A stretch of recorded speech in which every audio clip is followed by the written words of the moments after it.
Thank you for taking the time to listen to this information about the Grade 10 program at St. Michael's University School. We are committed to preparing our students for the world they will work, live, and play in. As we prepare a 21st century graduate, we need a 21st century system of learning that reflects the changes in access to information, brain research, and real-world issues.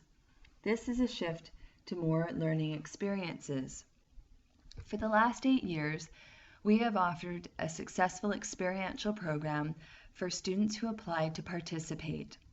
The focus of the third term program was hands-on with a specific focus on outdoor education and service learning. While this was a grade 10 offering, upon graduation, many students reflected that those experiences were some of their most significant. A year and a half ago, we began to look at a plan to diversify the focus in order to offer these sorts of learning opportunities to all students in grade 10. The goals of this presentation are to ensure that you have a solid understanding of the grade 10 program and hopefully to answer any questions that you might have. It's also an invitation for you to ask any questions through email at any time you have them.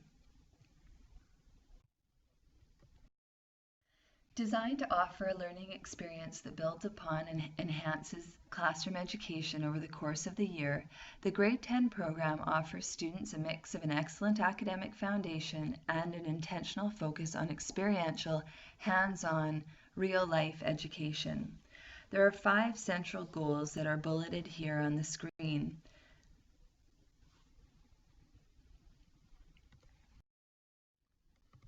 As I mentioned, we began planning about a year and a half ago. The planning committee has been committed and has included senior administration, many senior faculty representing all disciplines at the school, and heads of department.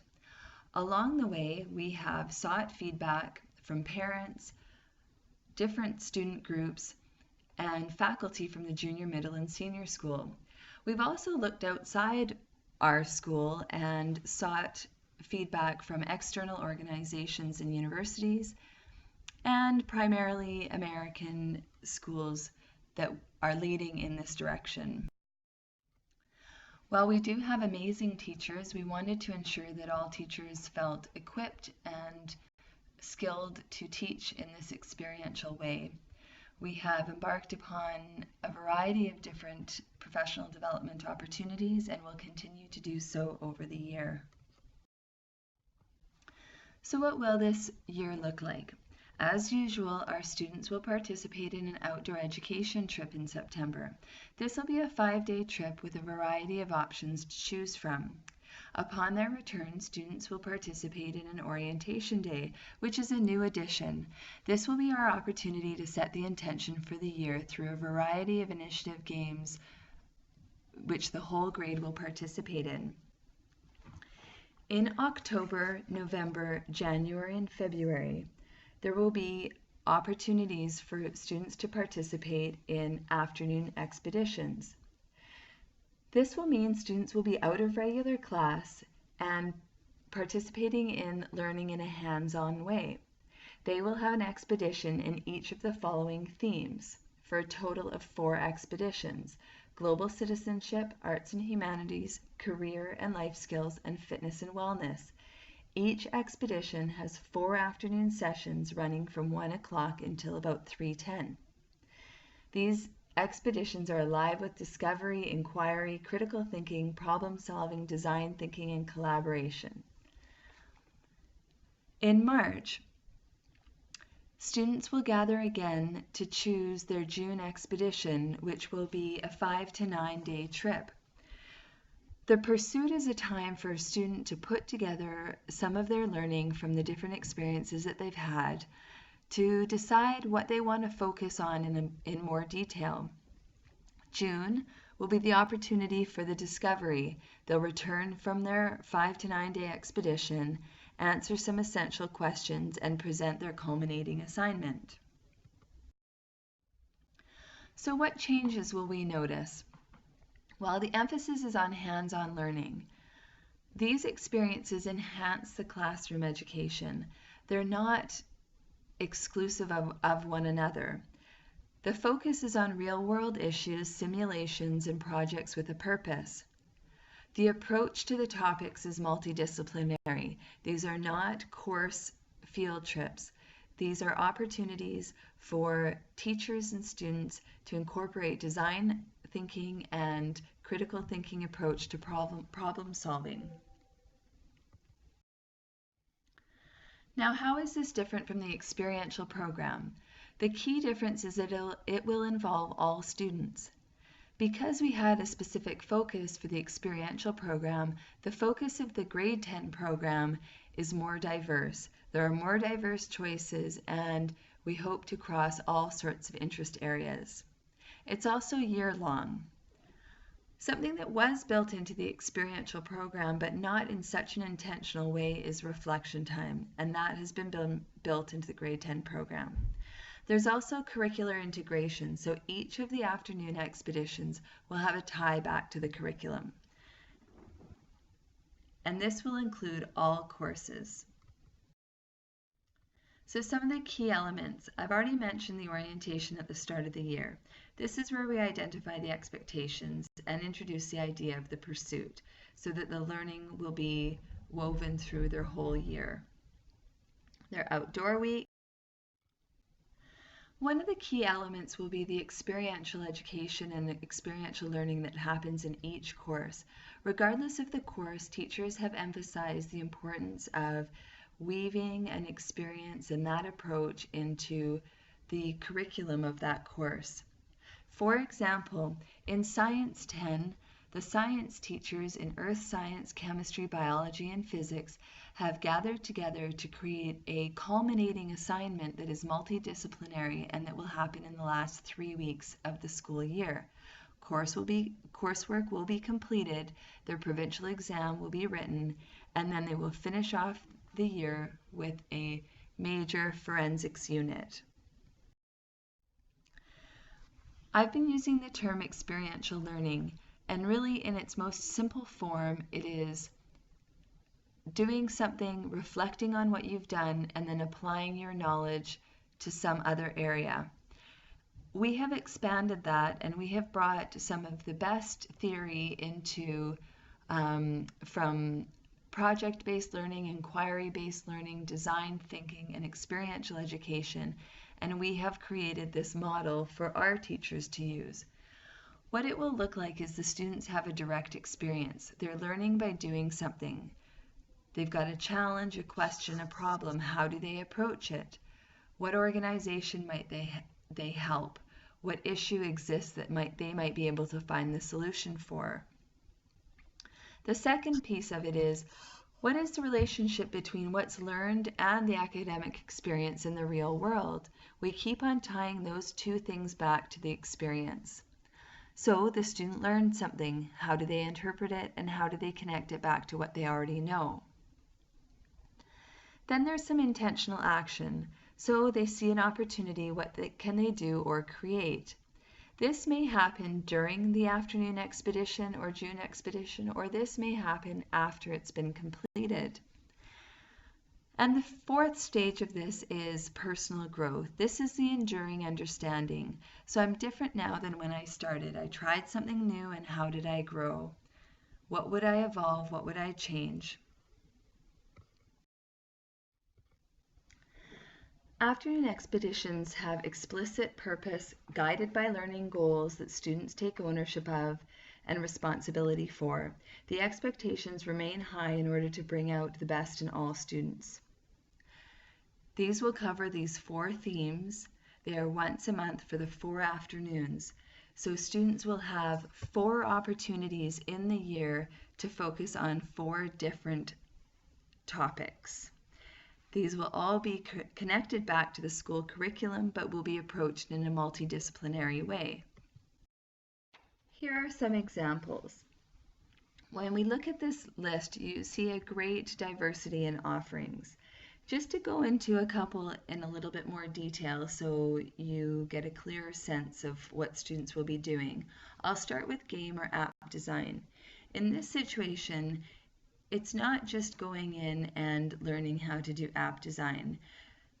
It might be a situation where students are asked to go down to the junior school and interview our younger students about what challenges they face when they're learning math. When they learn that grade 2s struggle to learn fractions, they may follow up with a question about what games they like to play on the iPad. When they learn what kinds of games they like to play and see that it's a Frogger style game, they may then go back and decide as a team to design an app that is a Frogger style game that helps students learn their fractions. So it's not just learning the one skill, it's integrating that skill into other areas. For the cooking example, it might be looking at the question, should I eat that? And doing some research on different cultural reasons that different groups have eaten the food that they've eaten. Looking at reasons people choose to eat the food they do and keeping a food journal to track when and what they ate. There might be some field research to visit a farm, do some cooking at a local cooking school, and interview some experts. The final product might be an article, pictures, annotated recipes, as well as tips, historical context, and biological information around answering the question, should I eat that? Another example might be the blogging one. So the overarching question might be, how do blogs create community? And so students are learning the skill of blogging, but they're also going deeper into that idea, making connections between that skill and a real world application, as well as connecting it back to the coursework that they're working in. Environmental service, we have a focus on marine ecology as well as a focus on renewable energy. With varsity athlete experience, this example might look at the overarching question, what are some challenges that varsity athletes face? As Grant Wiggins has stated, just because it's hands-on doesn't mean it's minds-on. It's really important for us to incorporate the reflective process into the experiences. It really is where students are given time for that metacognition to really think about what they've learned and how they've learned it. There will be some preparation time before an experience. Then students will go out on the experience, the expedition, and come back and reflect on it, answering questions and guided through the process. So some questions might be, what does this help you do that's important? What were the rough spots? What do we now understand and what do we still not understand? And really trying to make the most of that learning opportunity. The June expeditions. Students will select their June expeditions in January. In some cases, there may be an application process and students will be asked to explain why they're interested in that experience in particular. These opportunities will allow us at least 5 days off-site, really focusing on a specific area. There are some that we've never offered before, like sustainable farming and natural horsemanship, where our students can learn about all aspects of sustainable farm practices. Students will have the opportunity to partner with and care for a horse and other farm animals, learn about renewable energy systems, permaculture practices, and participate in the building of a cob rocket. There's also opportunities that we've been offering for years and are very, very rich. One of those is kayaking in the Johnston Strait.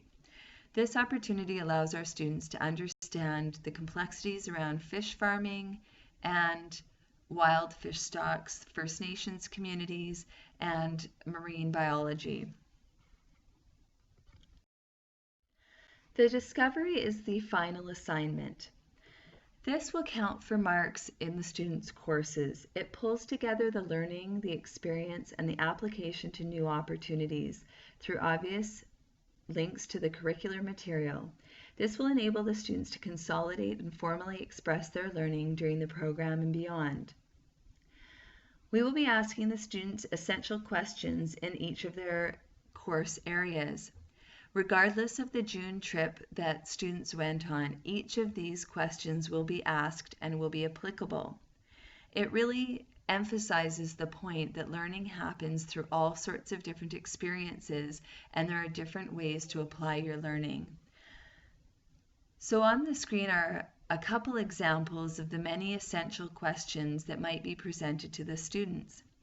So you can see that being asked the question, what influences creative expression, that could be asked and answered of any student participating in any June expedition.